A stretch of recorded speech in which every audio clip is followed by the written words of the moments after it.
And it might take a little bit for others to get here. And all will be the right thing.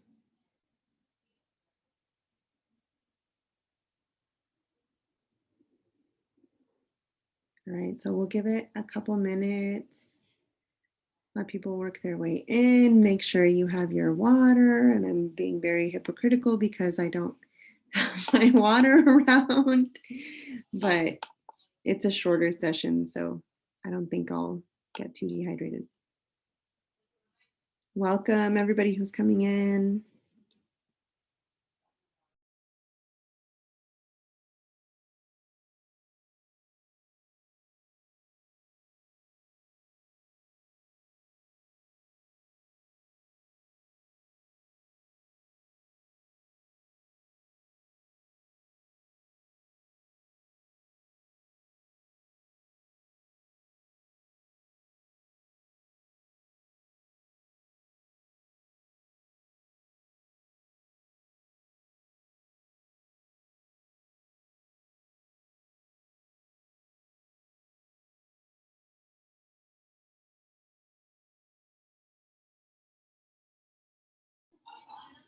I'm okay to start, Ella. Welcome, everyone. So we have an hour, so we're just gonna get started, and as people trickle in, we will welcome them. So I want to start by just saying hello and welcoming you to the very last Plática of our LGBTQ series. We are super excited to welcome Thalia and Marty Carreras to the virtual stage tonight. But before we do so, we'd like to know who all is in the room, where you're from. So if you can, in the chat, let us know where it is that you are tuning in from. Also, we want to honor the native land that we all reside in. So if you are not sure where your native land is, I'm putting a link in the chat where you can figure that out and post it in the chat because we'd love to know.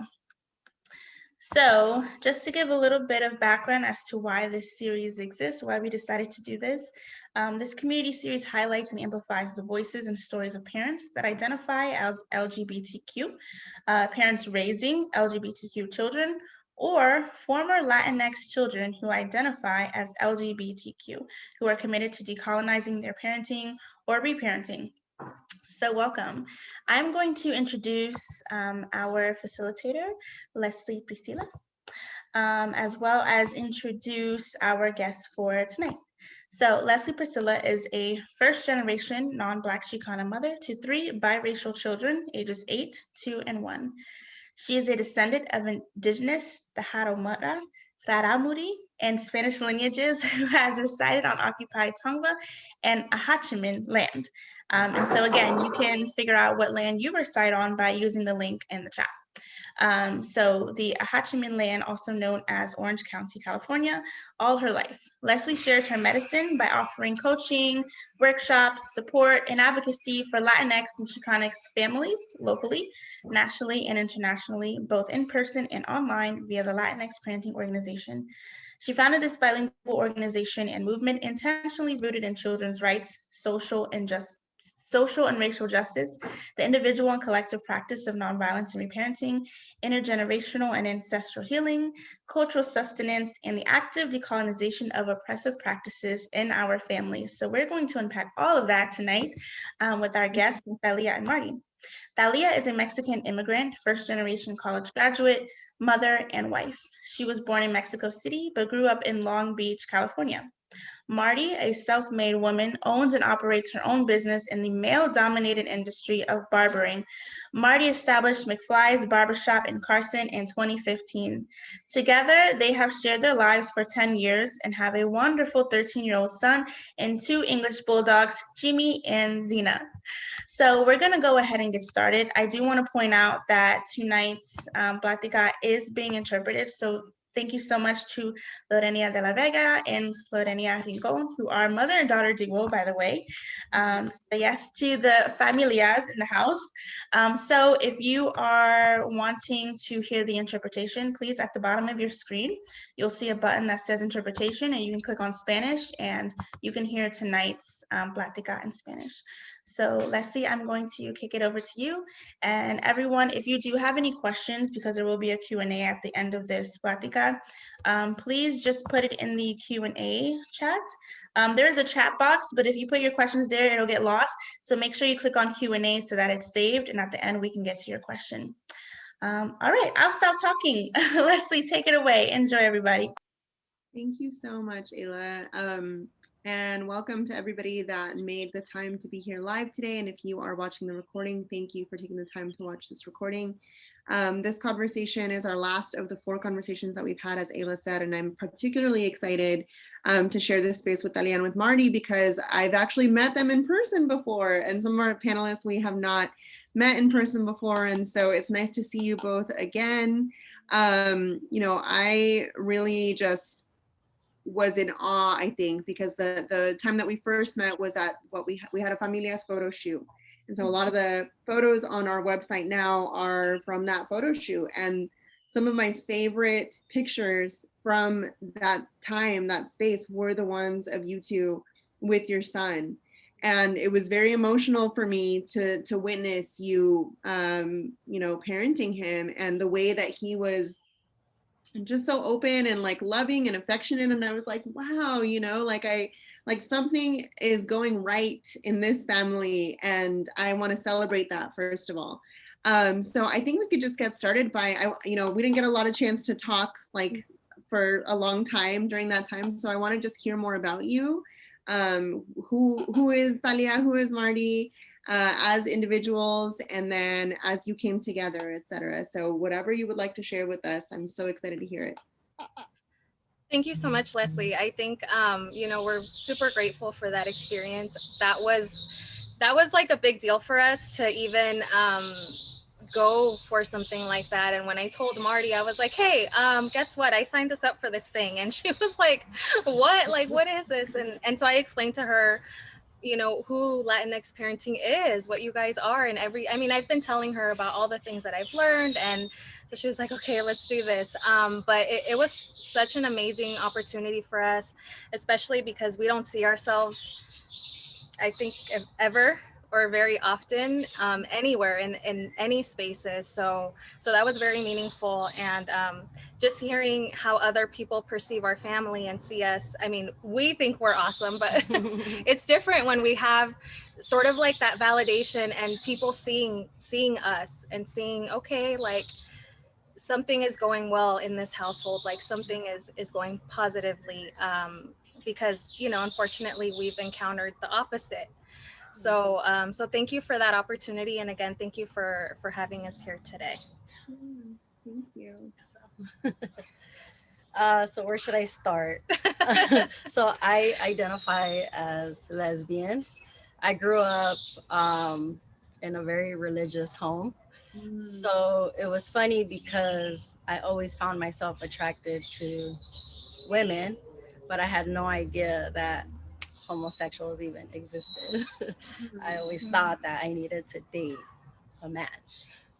So, I remember I would pray all the time to not have these thoughts and to please help me come out of that and to be okay with being with a guy.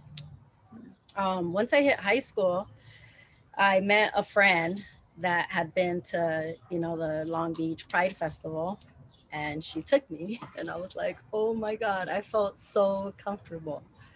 I just loved it there. And then, that just opened my world up to new things. And that's when I realized that it was okay for me to be the way that I am. How old were you during that time? I was 15, the first Pride Festival that I went to. So for like 15 years, there's this like message coming in that like the only acceptable person to love would be somebody from the opposite sex. And if you know, because I also come from a religious background. So like I remember, you know, also feeling like this is the only way for you, right? And Yeah. so I'm so interested in like seeing both of you, seeing like Kim Guerra, Brown Baras Bonita, and like her Queer Enamoradas page on Instagram, like is so important. I think like it's so beautiful to witness like your love, you know. And so I'm really curious about your journey also, Thalia. Like what was your journey like? Did you also experience that like religious pressure in your family? No, actually, although I know I'm baptized Catholic and I've done like the sacraments, you know, confirmation and baptism and first communion, my parents were never particularly religious. I think we would go to church during like Easter and Christmas, like the major holidays, but really we weren't very brought up religiously at all, which was very interesting to me because growing up in Long Beach, I remember seeing the Pride Parade, I think as early as like 9 or 10 years old. So I saw that. I had a friend who lived right on Ocean, or I have a friend who lived right on Ocean. So we were 8 and 9 peeking out and seeing the parade and seeing all these people. So to me, it wasn't weird, but it was never really talked about. Mm. So when I was older and, you know, when I met Marty and we started being friends and spending time together, that's when I realized that my parents aren't as open-minded as I thought they were. Mm. And I remember when we started dating, Marty asked me, she said, you know, do you think your parents would be okay with this? And I was like, oh yeah, like I grew up in Long Beach. We've been around gay people. It's no big deal. But it was a major, huge deal. And then again, what was so interesting to me is when my parents and I and my siblings, we were going through this whole thing of my relationship with Marty and everything that came with that. My mom actually tried to tell me, oh, but it's against the Bible. And I was like, Mom, when was the last time you were in church? Like, lady, calm down. We're not going to do that. Because you know you haven't been to church in years. So like, You want to let's start stop. like listing, you want to start listing the sins? All right, we can start listing the sins. You know, I like my dad's very similar. He's like the Bible, and I'm just like, you don't care about the Bible. Yeah. No te conviene, you Yeah. know? Like, no, we're not doing that here. So yeah, so I would say, but I would say it wasn't, I think that I always had the attraction, but I had never encountered someone that I wanted to date, someone of the same gender that I wanted to date. Yeah. So I met Marty. Oh. And then you're special. And then, you know, that's when my journey began. And at that point, I was already a mom. So that was a whole different thing for me to deal with, I think, because with my family, they were like, What you are we know, teaching him? What are you yeah, they're teaching like, you're him? gonna ruin his life. You're ruining his life by Of course, dating this he's gonna person. end up gay because he has, Yeah. you know, gay parents, Yeah. and you know, things like that. One of the things that my dad told me was, I thought you were a woman, like a real woman, because you had a son, but now I don't know. I'm like, what? Like, how does that even make sense? But it made sense to them, I guess, which I thought was really interesting, Yeah, for lack of a it, better word. But yeah, it was it definitely a tough journey with that. yeah. I mean, even holidays, for a little while, we would have to split and just try to figure out what would work for us. Yeah, because she wasn't welcome in my parents' home ever. Yeah. So that was tough because for a long time I think I tried to balance both. I was like in this world, but also in that world, in this family, but also in that family, and splitting myself. And I was just like, this is so hard. This is so hard. I'm in between worlds, and I'm not making anyone happy, and I'm not happy either, and my son's not happy. So I think I got to a point where I was just like, no, that's it. Either she's able to come, and if she's not, then that means we're not coming either, because now we're a family. Mm-hmm. And yeah, that's what we did there. They didn't like it, but that's okay. It's okay. And also, like, I know that that was not easy, you know, like it's not easy to kind of come to that No. conclusion, because of course, like you said at the beginning, you thought that they would be okay with it, right? And so one of the things that we've kind of explored, like in every conversation, has been this like this duality of, like, you know, our culture has so many beautiful aspects, and like it's so powerful to like say that we belong to this like very passionate culture, and at the same time there's a lot of things that have been passed down from these like ideals and these boxes that like really have to be done now, right? Yeah. Because imagine, don't imagine if you don't want to, but like imagine if you had listened, you know, like imagine if you had said, okay, well, this is the way, you know, I want to be a woman, and this is what it means to be a woman, and so therefore I'm going to ignore this, you know, I'm going to not, like, what would you be teaching your son then? Yeah, and I think that that's one of the things that I've reflected on, is that there's so many layers to this. There's so many layers as far as like identity and you know, the gender dynamics in our culture, and then the family dynamics in our culture, where family's number one.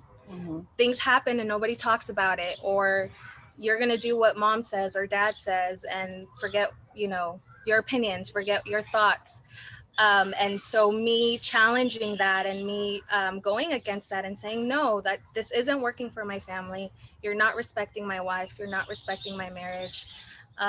It ultimately resulted in me disconnecting from my family completely. But for me, it was just like, if it's about family, then I'm about this family, and I'm about us.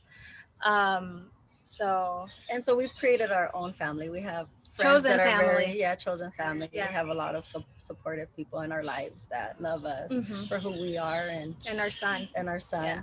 And we know we can count on them 100%. So That's so important. I was, you know, in the workshops, and you'll hear me say this probably when you take the course, but like there's nothing that says that we have to hold ourselves to the like suffering that our families sometimes will put us through, you know, and to this lack of acceptance. And you're right, like we're not challenging our family, we're challenging the systems that have been passed down through our family. Yeah. Because they haven't stopped these cycles, right? And Yeah. so we're challenging patriarchy, we're challenging, you know, homophobia, we're challenging white supremacy, like, and that can be very hard when what you have held on to, right? Like many of our parents, like what they have held on to is those like structures, you know, they're just like, these are our structures, and like we're not letting them go, and they don't even see how it harms them.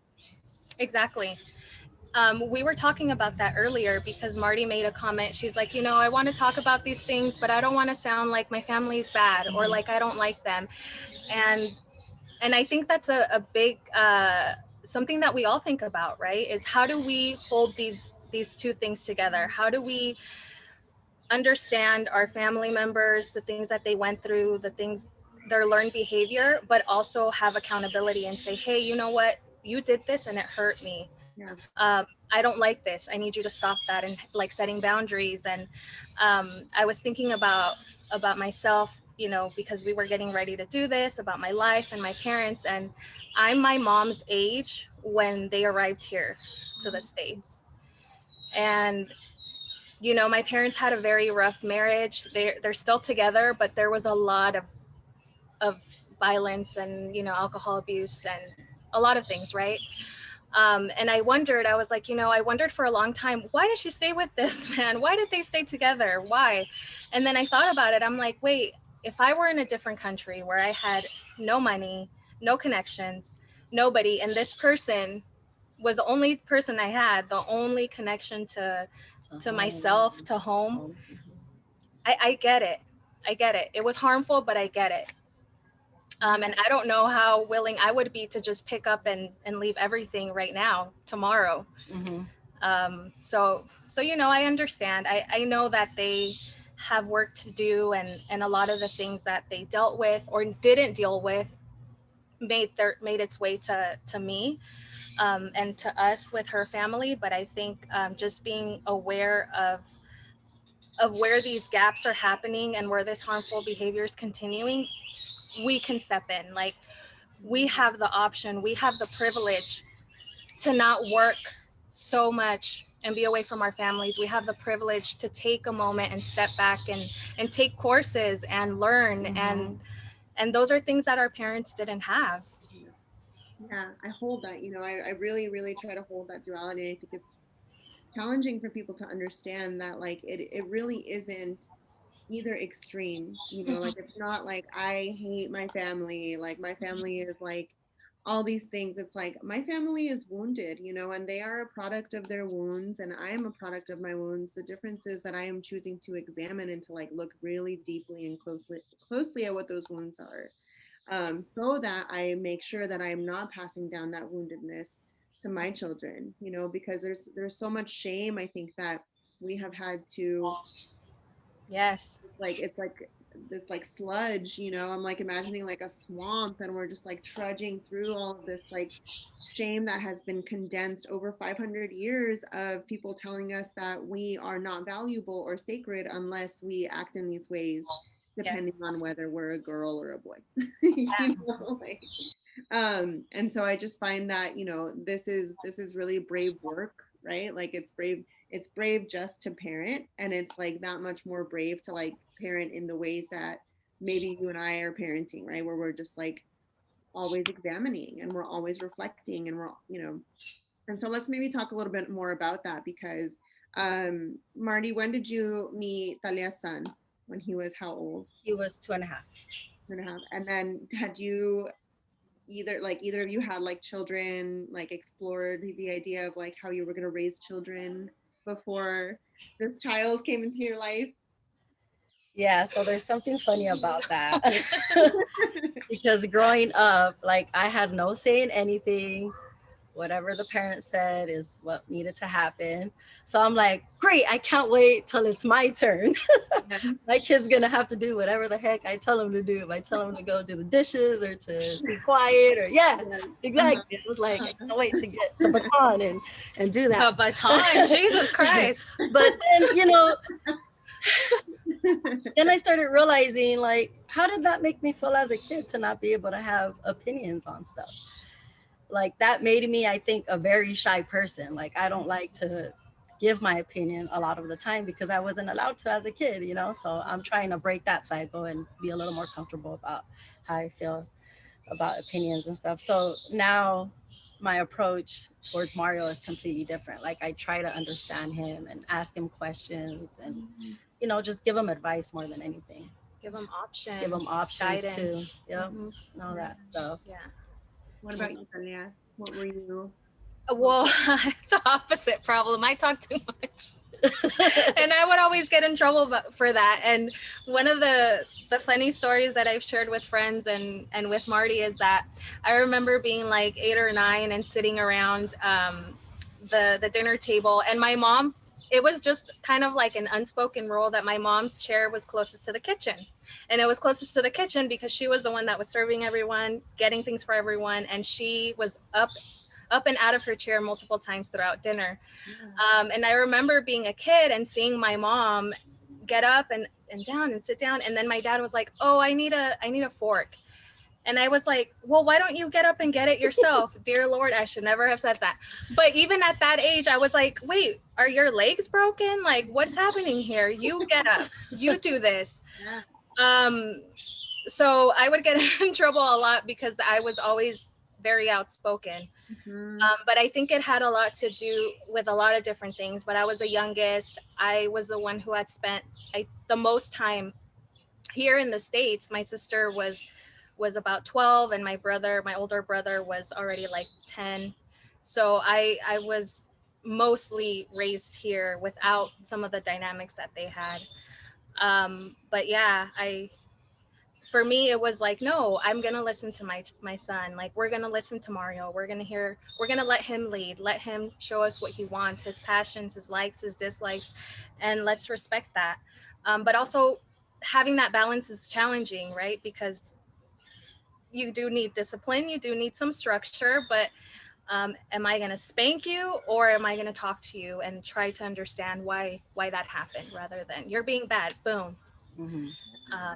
And the emotional regulation that has to take place in order for you to even make that choice from a conscious place is like laborious.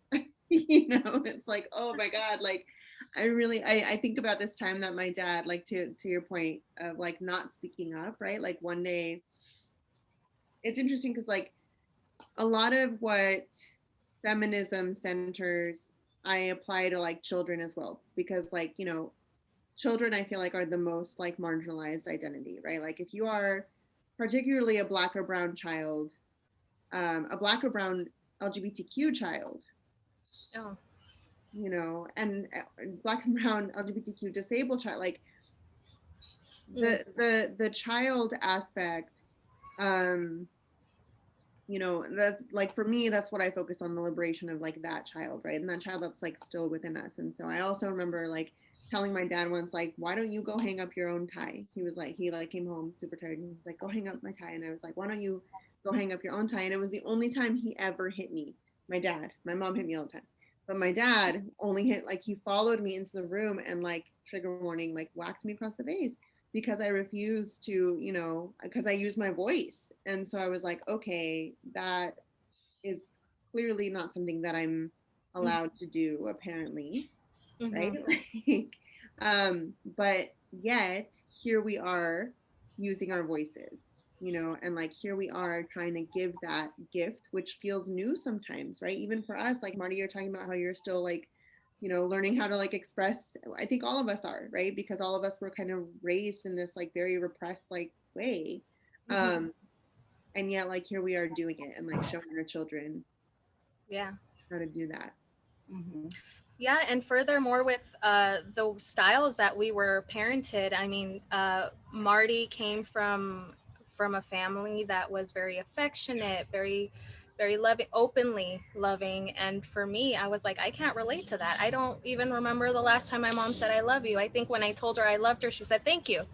Until I finally was like, no, lady, you need to say that you love me back. Like this is not okay with me. And but with Mario, we've both been you met him. He's very affectionate and loving, and we send kisses to each other, and I think that's a huge deal, and an even bigger deal because he's a boy. Yeah. Because boys aren't socialized that way, and for the not just in that sense are we kind of breaking those cycles. He knows how to make himself a snack. He does laundry. He helps clean around the house. He does yard work. So he does everything. And I explained to him that we're teaching him this because he will be a functioning adult someday, not because he's a boy, or if he were a girl things would be different. It's because these are skills that you need. And he would always say, okay mom, like no problem, like let's do this. But I remember when I mentioned to my mom, I don't know if you remember this, that he was doing his laundry, she was like, I can't believe you're doing that. He's only 9. And I said, Mom, he's 9. Yes, he's young, but he needs to know this, because in our household, that was also a thing, which I'm sure people can relate to, that the girls did certain things and the boys either did nothing or did specific tasks. So yeah, we're just exploring all the different areas that we can to see what can we do different, what can we improve. Let's take all the beautiful things about our cultures, about our upbringing, and let's make changes on the things that we know weren't the best. Yeah, I love that because, my mom, when she found out that I was I'm not making her, I'm just letting her know that I am no longer willing to do her laundry. Like, that's all. Just like, I'm not willing, you are capable and you are able. And if you can play these like fancy video games on your, whatever device, Mhm. then I know that you can press 3 buttons. Yeah. Like, twice, right? Like lavadora, secadora. Anyway, Yeah. but yeah, but I feel like it's so different for our elders, and my mom, like the way that she treats like my children, particularly like my boy, like she's just like, oh, mi niño, right? But I can see those like gendered preferences, right? Like I can see how when I was sharing with Richard last week too. I think I shared with him. I put on like a diadema, like a headband on my son, and he like really wanted a colita because he sees me wear colitas, he sees his sisters Yeah. wear colitas, and he like brought me a liga, like a little rubber band, and was like, I was like, okay, so I put it on him and like a diadema, and my mom was like, what are people gonna think? And I'm just like, I don't give a fuck, like I don't. He's so happy. Look at how much joy it brings him to like wear his colita, And so one of the things that I really liked last week when Richard was talking about like the fluidity, right? It's just like letting them explore, like letting them just, be not expecting that affection necessarily, but just like you are free to be. And I feel like when we allow them to just be free to be, you get the kinds of relationships that you and Marty, that Marty and Thalia have with your son. And Yeah. like that's what is magical. It's like because you've done that work with yourself already. It's like, how do I free myself? And then that makes it easier now for us to raise them in this free way. Yeah. Yeah. And I mean, I have a lot of hope for this new generation, this Gen Z, and beyond. Mario shared with us a few weeks ago that one of his friends came out as trans, and he showed me the messages, and I mean, it just was like such an impactful moment because for him, it was like, oh my gosh, like I support you 100%. Like I'm here for you. Thank you for sharing with me. And then they just went on about their business, talking about games. And I was just like, wow, that's a big deal. That is a big deal because Marty and I are 6 years apart, but in her youth, you didn't necessarily experience that. And even me later on, I didn't experience that. But now it's so like, okay, cool. I support you. And that's it. I don't know. It was just a big deal. Yeah. I don't remember if I had mentioned this in the previous Platica, but like one of the things that I love about this generation is like it's really, and Glennon Doyle, do you know Glennon Doyle's book Untamed came out, and like she ended up her story is like she was married for like I don't know how many years, had 3 children with this man, and then like fell in love with a woman, and was like, I never wanted to get to the point where I tell my children like I love you no matter what. Like I love you no matter what implies that whatever it is you're telling me about yourself is something that maybe like is not lovable in other circumstances or in other relationships, and I was like, I feel like that is the normalization where you're just like, and I love you. Like it's not a no matter what. It's just like, and that's just who you are, and that's a part of the identity and a beautiful part of the identity because it's just rooted in love. You should Yeah, tell I us love what your Yeah, it's just, yeah. So my parents, as Leah said, they were super loving and accepting as much as they could be. Um, my mom would always ask me anytime that we went to parties if I could please wear feminine clothes. She's like, can you please not dress like that? Can you wear a dress? And I think it was mainly because I don't think she was embarrassed of me. She just didn't know how to answer any of the questions that her friends might have about me. She didn't want anyone talking about me. She didn't want to feel like she had to defend me.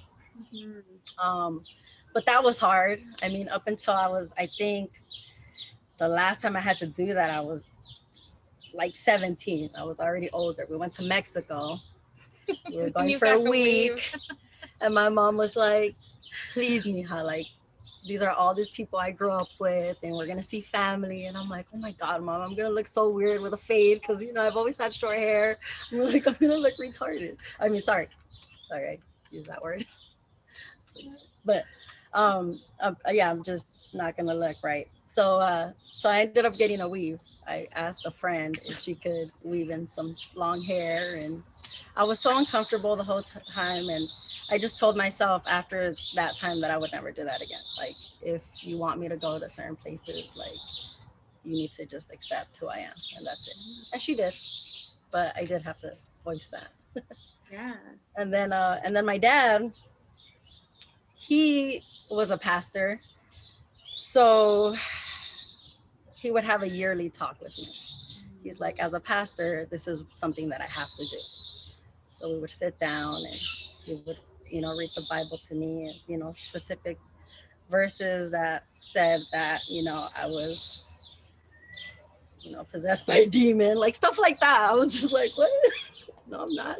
But your mom also told you, and I think this was something that was a big deal to me, because she also said that if the world was against you, Oh, she did. then Yeah. she would at least be It's one true. person that was on your It's side. true. I did ask her. I was like, how come you never told me anything about that and you just accepted me, even though you didn't fully understand it? She's like, because who else was going to be there for you? I knew that there was going to be so many people that were going to be against you and talk about you. So at least you would have me in your corner. So yeah. And I thought that was a big deal because, and even just recently on one of the posts on Facebook, I think that for Latinx parenting, there was a lot of people in the comment section talking about, if you parent your kids to be soft, then it's going to be really hard for them in the real world, and the real world is going to tear them apart. And I just thought to myself, if you know the real world is going to tear your child apart, why are you the first one to rip them apart? Yeah. Why aren't you the safe haven? Yeah. Why is that not considered? Yeah. So Yeah. I just thought that was important. I think that's good. I think part of it is like we are so conditioned to act out of like fearful beliefs, you know, and that can distract from like the love reason, right? So like Marty's mom was like, fuck that fear. Like I need to be that safe haven for you. Like it's gonna be hard, but like I wanna be able to be that safety. And yet I feel like a lot of our parents like acted in these really oppressive ways in order to like protect us somehow. And so but it's again that duality, right? Like it's again just like, okay, you really did. I think for a lot of our parents, like they really did the best they could with like the tools, the resources, the support, the information, the community, the reflection time, the leisure that they had. And if they didn't have those things, then it was going to be a lot harder for them to parent from a place of like, you know, their own liberation and their own freedom. Sorry, we're in a type thing, and so there's like a bunch of people out there, but Yeah. yeah, but it can be really, really, it can just stir up a lot of grief, you know, and like and sadness around children who have grown up without that acceptance, you know, children who have grown up without feeling like whether or not they're gay, you know, like whether or not they're LGBTQ, if there's an aspect about them that is human that should be normalized, and yet their parents are the ones telling them that it makes them defective, that is so pain inducing, and that can be so hard to work through in adulthood, you know, regardless of what it is. It's like if you are being told you're too loud all the time, or you're being told that, you know, you're, I don't know, just like wrong, or you can't use your voice, you know, and so much of this economist parenting is just like, okay, we need to like really say like fuck that. Yeah. You know? Yeah. And to speak to that, I think one of the things that I struggled with after being in a relationship with Marty and kind of saying, well, I know you guys think that, but I'm still going to be with this person, and I love this person, I care about this person. But at the same time, there were instances where I found myself kind of separating myself from the community, where it was, well, I don't know if I'm part of the LGBTQ community, but I am with my wife and I do love her, but it's just her. And then I was like, wait a minute, like, how much of that is me and how much of that is the shame, other people's opinions, my family's opinions, society's opinions? Why did I feel the need at any point to separate myself from that, rather than embrace it and say, hey, this is my community. I fit in somewhere. Because I know of all the places I don't fit in, being a woman, being an immigrant, being X, Y, and Z, but here's a place where I might fit in. Why is this a struggle for me? And like I said, just thinking how much of that is external, and I'm holding it. Yeah. I'm internalizing it. Yeah. It's those grabaciones, you know, those recordings that are just like we didn't really have the ability to discern what was the truth and what wasn't, because everything was the truth, like Mhm. everything our parents told us when we were young. Unless you had those moments, right? Those moments where you're like, this doesn't feel right, like this doesn't seem Mm-hmm. correct.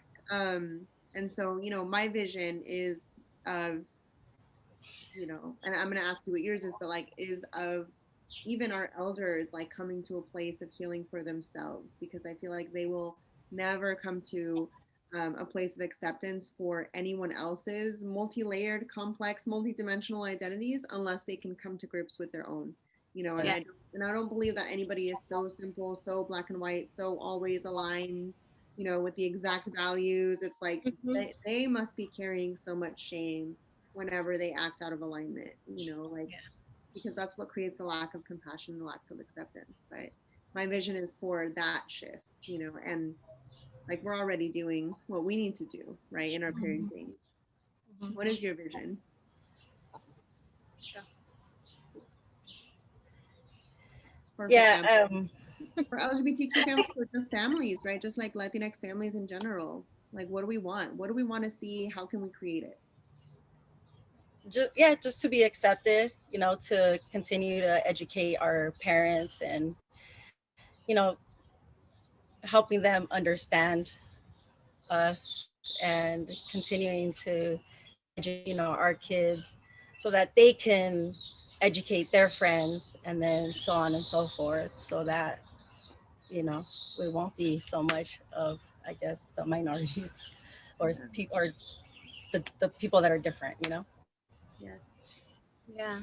Yeah, I would say that. I would say that it requires, and I know that's a daunting task for some people to even reflect or have the awareness like, hey, maybe I need to readjust this, or maybe this isn't working. Um, but yeah, for families to be like ours and like any families, to be seen as valid and Mhm. to be taken into account. I mean, from everywhere, from the medical field, from programs, schools, in every capacity. um, we need that visibility, we need that support, and we need to also just learn and just be open. I hope that more people are open to having these conversations and listening to these conversations, and seeing the humanity yeah, that we hold, that's a good one, just right? like Just everyone. accepting us. I mean, even in church, like I used to love going to church. I like the way that I feel there. Like I like to praise God, and it's just a really good feeling. I feel at peace. But once the services are done, I get people coming up to me like, God's gonna do good things with you, and start trying to put things in my head about my the way that I live and who I'm with and my family. And I'm like, I want Mario to also know God and feel the the stuff that I feel in church. But it's like, where can I take him where people are gonna accept this? So now I just found out my cousin is a LGBTQ pastor. So now that things are opening up again, or things are open now, I want to actually visit his church and I want to take my family there so that they can also learn about the Word of God. Yes, that's really beautiful. I think, there's so much value, I think, to having that community and that like spiritual groundedness, right? And like having community around the work that you're doing spiritually, your relationship to source or to God or creator. Um, and I think that it is really unfortunate, right? Like the church has so much potential, because the values at the root of it are unconditional love, are reminding us of our sacredness, of our connection and our relationship to like the universe, and like it's at the root really good. But I feel like we have strayed so far. Like I feel like churches are doing the opposite, right? They're doing the opposite of what they're saying like should be um done for and with each other, like in relationship. And so I'm really happy to hear that you're going to be able to take him and that he can experience that. I Mhm. remember there was a church in near me that had a drag queen come and do like a story time, and people were like, it's a pretty progressive church, but there was like an uproar. People were like, how awful, like how awful, what do you mean how awful, this is fabulous. You Yeah. know, like drag queens in church, yes, more of that. And so I think we're going to start seeing more of that. You know, like I think we're going to be starting to see people kind of build our own tables and make our own spaces because of what we have not had. That's why Not the Next Parenting was created. You know, like this is a table that was not built before that I needed to feast at. You know, like I wanted to feel like that space was there, and so I built it. And so I encourage, you know, even Marty, I'm like, hey, you want to build church? Like and we can talk about Yeah. Yeah. Maybe that's my calling, right? I think that resonates with me though, in the not asking for permission anymore. Mhm. I'm here. We're here. Our family's here. So deal with it or don't. Yeah, I know. It's so empowering just to feel like we don't have to force these systems. You know, it's like we can't, and I think I shared this in another Platica, but it's like we cannot dismantle systems with individuals. Like we have to dismantle them by creating alternative systems that actually do work for us, that are actually encouraging and supportive and healing. And so I was telling Carissa, who works for Like the Next Parenting, I was like, I'm just like, I feel like this is going to be happening that much more. You know, like I feel like this is just the beginning. We're all planting these seeds. Never again, you know, will our children feel some of those confusions, those same confusions that we felt because we learned from them, because we remember ourselves as children, you know, and we learn from them. So I'm so grateful for your relationship and for the love between you. And I'm wondering if anybody that is in the audience would like to ask questions, that you ask them now so that we can have enough time to answer as many as possible. And then maybe Ayla can come back in if she's willing and able to join us in conversation again. Yes, this was such an amazing conversation. Thank you so much, Thalia and Marty, for sharing your truth. Even when it doesn't always feel good or look good, thank you for living it out so that you could share it with us. Thank you.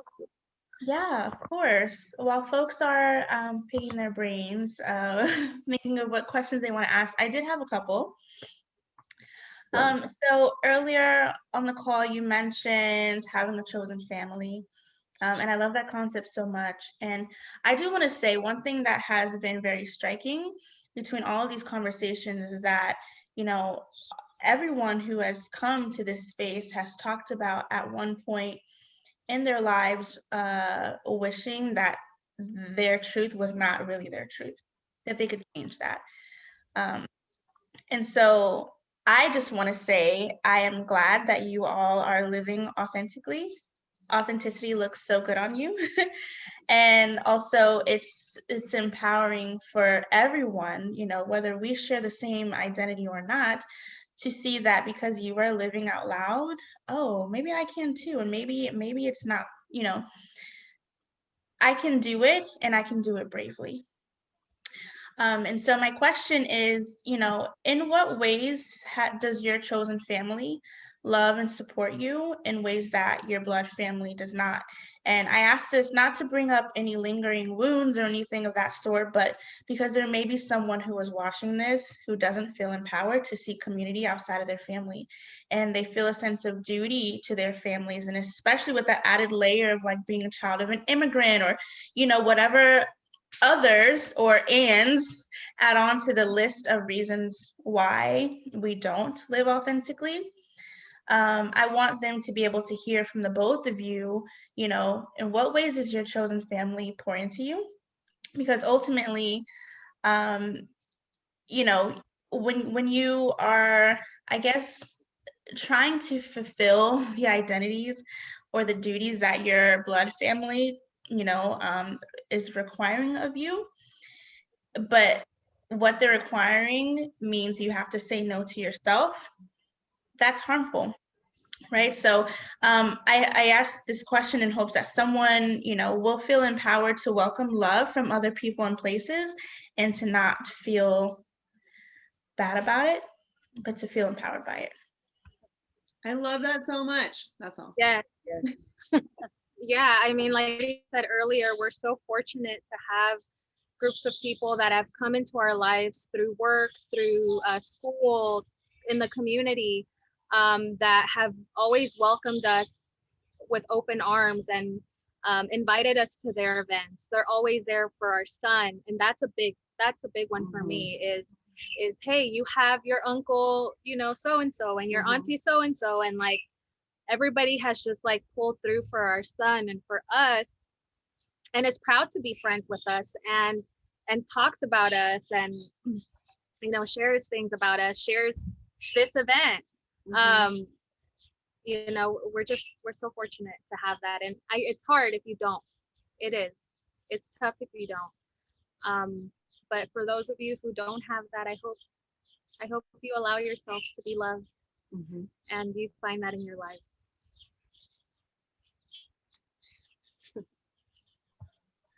Thank you so much for sharing. Another question I had was, you know, being a mother and bravely choosing to show up authentically in your sexuality was a huge shift. And you talked about how that shift impacted your relationship with your family. But I want to know, you know, can you talk about the shift and what that looked like internally in your relationship with yourself? And also, Marty, being Thalia's partner, you know, what did that process or that season of life look like for the both of you?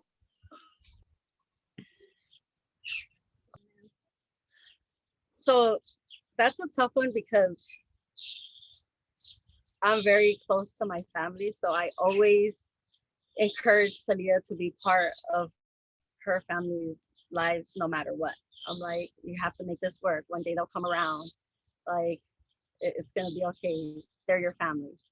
But then when I realized how much hurt it was causing her, I think I came to terms with, you know what, babe?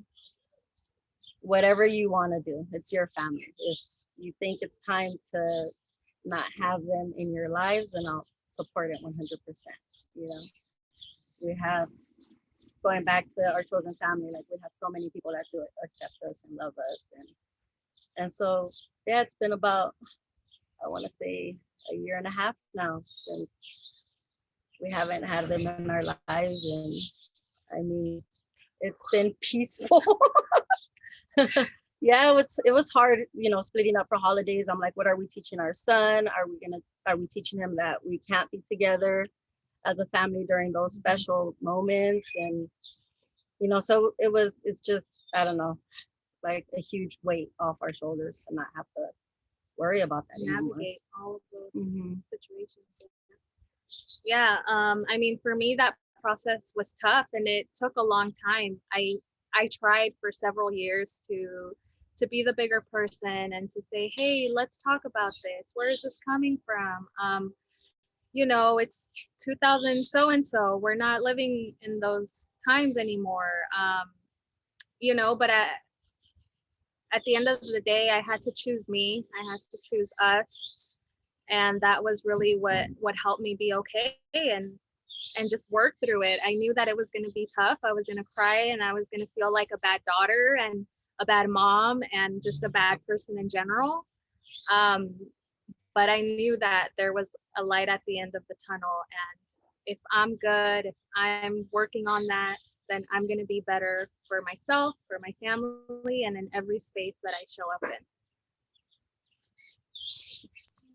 I love that so much. Yes, the choosing you and like the journey it takes to get to that point. We don't talk about that enough. You know, we really don't. So congrats to the both of you. Is that like weird to say congratulations for choosing you? Yeah. So I do want to ask about your son. How do you model authenticity for him, or in what ways do you encourage your son to live authentically? Like, what does that look like in your home to ideally raise a child who feels as liberated as, you know, you are coming into as well? I think one of the big ones is honoring his boundaries and honoring his option to say no. And to say, I don't like this, I do want this, and also just respecting and learning about the things that he loves and the things that he's passionate about. I think that it happens a lot in our community where we're shamed or we're made to feel embarrassed about things that we like and that bring us happiness. So, you know, he's really into like anime, and that's not very common in our community, right? That may not be like the cool thing, but he's into that and he wants to do photography and just saying, how can we show up for you? How can we support you? What do you need? And just beyond that, like I said, just allowing him to be himself and to say, I need a break right now, mom. Or if he's upset, tell us, you know what, I don't like this conversation. I'm gonna go over here. And just saying, okay, apologizing after we acted differently than what we would have liked to act. I never heard an apology from my parents, but I know that I have moments like every parent does where I get frustrated and I raise my voice, and but going back and telling him, you know what, son, I'm sorry about that. So that he can see that and know that it's okay to mess up, and but you can apologize or you can make amends, and here's how you do it. Yeah. Do you have anything to add? I'm doing all the talking. You like to talk. Yeah. Well, okay, so we did have some questions come in. Someone asked, my girlfriend and I have talked about family planning and wanting to raise our future children while breaking generational trauma. What is a piece of advice you might each have for us or for other young Latinx LGBTQ plus couples with this in mind? Oh, that's a big, as I mentioned industry earlier and how things that I would definitely add.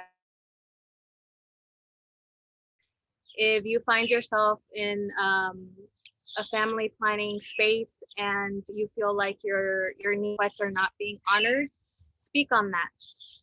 Ask for a different you need or want, and make that you and your family, because there's still a lot of work to be done in that space. But know that, and there's a lot of spaces that are supportive, and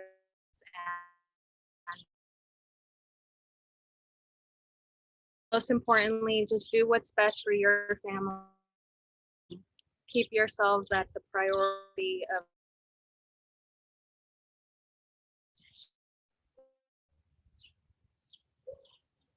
that makes sense. Thank you. Yeah, your video kind of froze a little bit, but I think we were able to catch most of that. I think this is a good follow-up question. What are the strengths you feel the other holds as it pertains to parenting? Was it something that came naturally or something you both had to learn?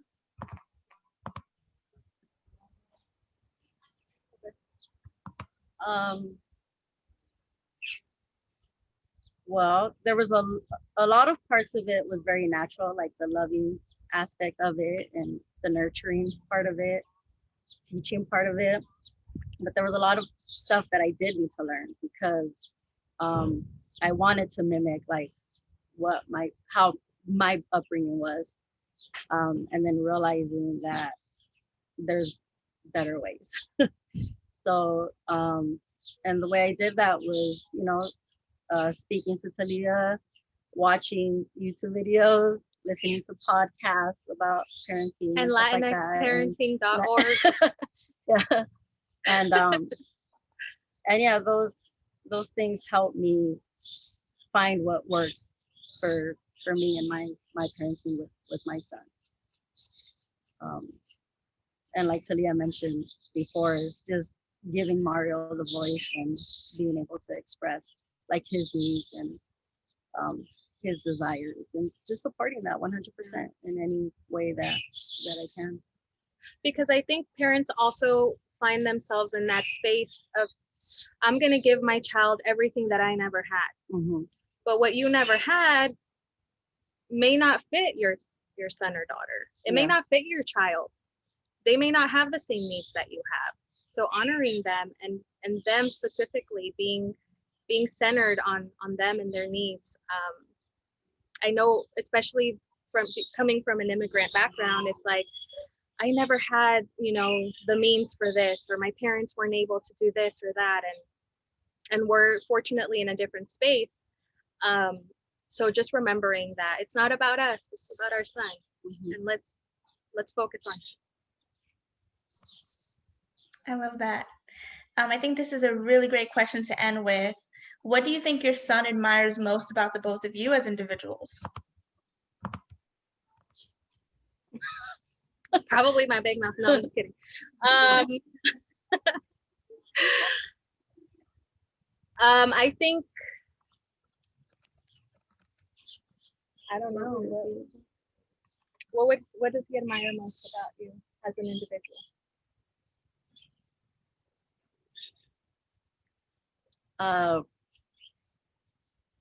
Probably that I'm a business owner. I think he admires that. I remember, how old is he? About 10 or 11. I would take him in on Saturdays and he would help me sweep. So he got an understanding of what hard work was and what exactly I did at work. And, the long hours that I would have to work to be able to, provide and be able to do the things that we enjoy to do as a family. So I would say that, but that's what he admires about me. My hard work. That's important. Yeah. Strong work ethic. For me, I would probably say that he admires that I not only speak up for myself, but I speak up for others.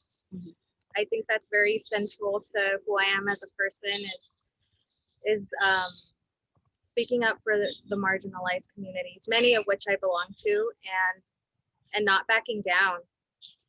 I mean, we've seen a lot of that throughout our lives, and it's been intensified over the past year and a half, and him knowing where we stand as a family with like Black Lives Matter and all of that stuff, and asking the questions and having those discussions, and then hearing him have those discussions with friends. I was like, whoa, like you're learning. Yes, we love this. We love to see that. So I would say, yeah, that he admires that and he values it, and he's definitely learning and modeling that. So I would say that. Love that. Well, thank you so much, Marty and Thalia, for sharing space with us today and for sharing your truths. For everyone watching, I hope you got what you were hoping to receive from tonight's Plática. A lot of the things that we've talked about really fall in line with, at the core of it, it's about decolonizing parenting and the way that we have been parented, and maybe the way that we are parenting as parents, but recognizing, okay, what I've been doing, this needs to stop. And where's it really coming from? So really analyzing the framework for raising kids. So I did want to take the time to quickly mention that we do have our 6-week series entitled Decolonize Nonviolent Parenting coming up. It launches Sunday, July 25th. For anyone who is interested in really diving deeper into what it means to decolonize your parenting. What does it mean to look at parenting through a lens of nonviolence and look at it through a lens of social justice and child development and mutual self-regulation, and like, what does that even mean? And so if you are craving a community to help you navigate this journey, we have created that space. I'm going to share the link here in the chat if you are interested in enrolling. And if you enroll by next Wednesday, we did extend the early bird date. There is a code for that. It's decolonize. You can use that coupon code to get $100 off of your enrollment. So I just wanted to shameless plug before I kick this over to Leslie to close us out. I'm getting blown up right now. We have our community cohort chats, and so right now they're happening through WhatsApp. We are moving towards membership soon. So after this DNVP course, we are like inviting alumni to come into this community. Anyway, but we are having this chat about how these two sets of parents that took the cohort together like actually met up over the weekend. and they're like sending pictures, and they're like, all right, let's plan our retreat. Like, let's plan our retreat in Mexico. And so it really, really is a community that is built in these spaces and in these circles. And that is, I think, what is the most important thing, right? We're talking about chosen family. We're talking about who else is in alignment with who I am and how I'm trying to raise my children. And so that is another huge aspect of why this course is worthy of my blood, sweat, and tears, is because it is that community building. And so I really encourage all of you, if you haven't taken it yet, to come. We do have a scholarship application as well. So reach out, email us if funds are, or if finances are an issue, and we'll try to see what we can do. So thank you all. Thank you, Ayla, for those amazing questions too. I was like, yeah, damn, I like this. I like these questions. And thank you, Thalia and Marty, for just everything that you are and everything that you do for your son and for yourselves and for your communities. So thank you all so much. And to the audience, thank you for participating and for engaging in the chat and in the Q&A. And I will see you all very soon. All right. Thank you. Bye. Thank you. Bye. Sure.